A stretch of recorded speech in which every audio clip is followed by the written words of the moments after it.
A vida na Terra foi e sempre será movida a energia, um dos elementos mais importantes e indispensáveis para a reprodução, sobrevivência e evolução da sociedade humana.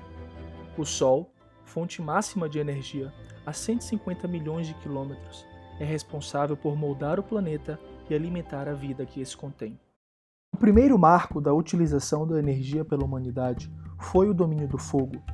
Utilizando a madeira como principal combustível, o fogo permitiu o domínio da luz e a criação das primeiras ferramentas de metal.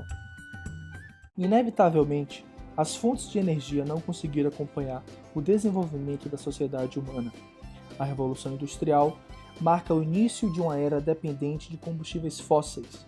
A criação do motor a vapor disponibilizou os estoques de carvão mineral, petróleo e gás natural, acumulados na crosta terrestre por centenas de milhões de anos. Com a crescente atual demanda desses combustíveis, ambientalistas questionam sobre os malefícios da utilização preferencial destes, essencialmente sobre o aumento de emissão do dióxido de carbono e uma anormal mudança climática no planeta. Além disso, com o crescente consumo energético, o fim das reservas fósseis é inevitável. Então, como atender uma sociedade que desde o seu início é baseada na energia? É dito que nenhum progresso científico realmente começa. Em vez disso, ele se baseia no trabalho de inúmeras outras descobertas. Dentre tantos nomes, algumas figuras se destacam na descoberta e na evolução da radioatividade como ciência. Entre elas, Marie Curie, Ernest Rutherford e Albert Einstein. Na Segunda Grande Guerra, o Projeto Manhattan trabalhou sobre a teoria das reações em cadeia, a partir da descoberta da fissão atômica. Juntando grandes cientistas da época, o projeto ultra-secreto pesquisou e desenvolveu tecnologia baseada nesse processo.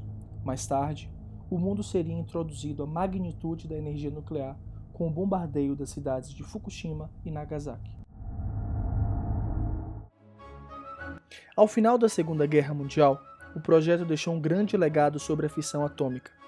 Porém, a comunidade científica tinha um novo foco: aproveitar o grande poder atômico para produzir eletricidade. You think I could get a tour of your Fulton plant while I'm in town? If you like, but I don't know why you'd want to be there when you could be out here. I've never seen a nuclear plant. Not much to see. Steel, concrete, a lot of steam.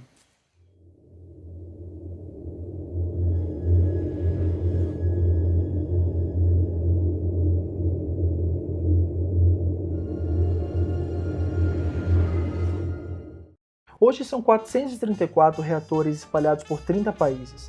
Estados Unidos, França, Japão, Rússia e Coreia do Sul lideram o ranking. Juntos, esses países representam 68% de toda a energia atômica produzida no planeta. No Brasil, 3% da energia provém das usinas nucleares, enquanto que no mundo esse número sobe para 15%.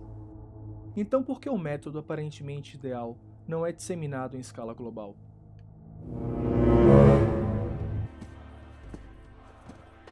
A produção de tecnologia nuclear sempre esteve intimamente relacionada com a indústria bélica. É praticamente impossível desvincular a produção de armas atômicas sem os respectivos avanços tecnológicos nucleares.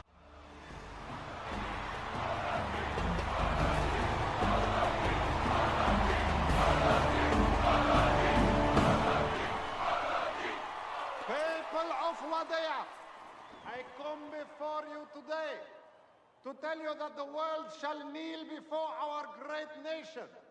We are 2 months away from enriching weapons-grade uranium to be used for peaceful purposes.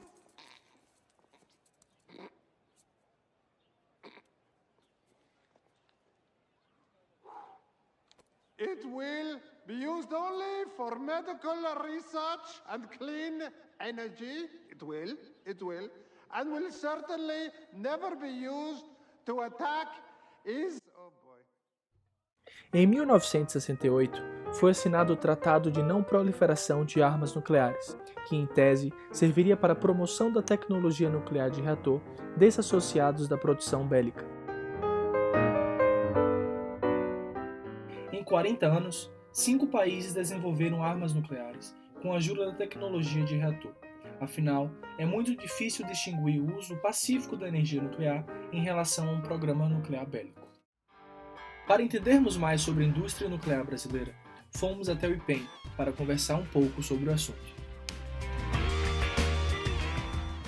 Bom, meu nome é André, eu fiz o meu mestrado no IPEM, no Instituto de Pesquisas Energéticas Nucleares, com radioatividade ambiental.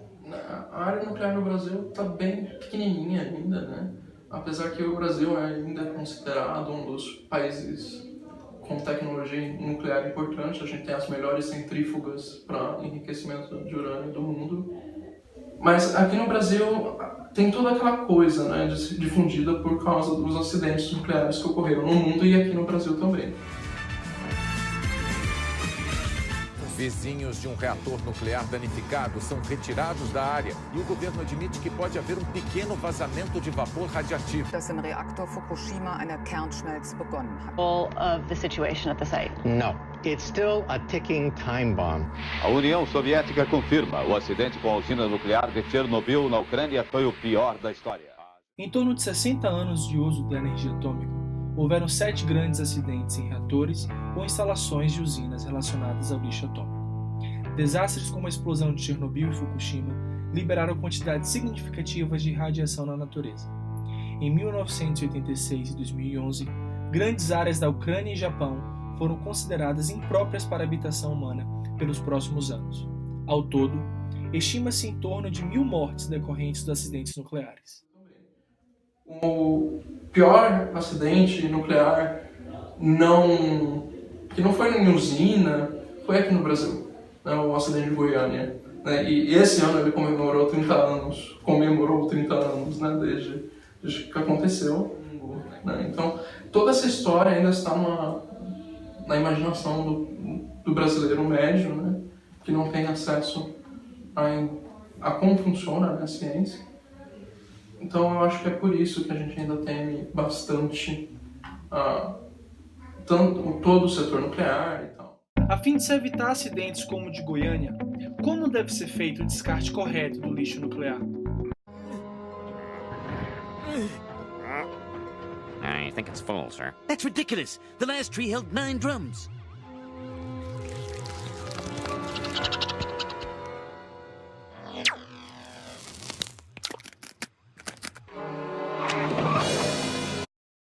Combustíveis nucleares já usados são extremamente radioativos e perigosos, porém não são os únicos elementos considerados no descarte nuclear. Ferramentas, equipamentos e até os uniformes são considerados como lixo radioativo. No início das atividades nucleares, os resíduos eram despejados no mar, até que nos demos conta que essa não era a melhor solução. Até então, a melhor forma encontrada foi enterrá-los. Os materiais são separados, selados por concreto e enterrados em instalações especiais. Os locais mais procurados para o descarte são as áreas com a maior estabilidade geológica possível, a fim de evitar terremotos, contaminação de água subterrânea e possíveis vazamentos. De fato, o descarte correto de material nuclear, desde o manejo até a sua completa seguridade, leva milhares de anos e envolve muitos riscos para a sociedade. Nuclear energy is a tough sell after Japan. But it's the only option we have right now that doesn't completely trash the planet. As usinas nucleares elas ficam abaixo em emissão de CO2, médio desde da construção até a operação, né? Abaixo até do que usinas solares. Porque a gente acha que não tem emissão em usina solar, mas na hora que você vai produzir uma usina solar, você precisa refinar o quê? Silício, para produzir os painéis fotovoltaicos. E aí vai uma química lascada que acaba produzindo CO2 e etc. Uma usina nuclear não, você não tem produção de gás carbônico no refinamento de urânio. Você tem produção de gás carbônico no cimento, mas aí toda usina vai ter, né? Porque toda usina precisa de concreto. Então, usinas nucleares elas têm a mesma produção de gás carbônico, né, que uma usina eólica. O que seria de países como a França e Japão sem a tecnologia nuclear? Países com poucos recursos hídricos sofrem com as restritas possibilidades de obtenção de energia. Uma usina nuclear, além de ter um baixo custo de instalação, necessita pouca área para a construção. A usina de Itaipu tem uma área em torno de 1.800 km², o suficiente para abrigar aproximadamente 23.500 complexos iguais aos de Angra 1 e 2. Para você ter ideia, a conta de energia elétrica do brasileiro é mais barata porque a gente tem as usinas de Angra 1 e 2. Porque hidrelétrica depende do quê? Depende do tempo, do clima. Se você tiver uma seca como a gente teve em 2014 e 2015, você acende as termoelétricas, que produzem CO2, que pioram a situação a longo prazo e tal. Uma usina nuclear não.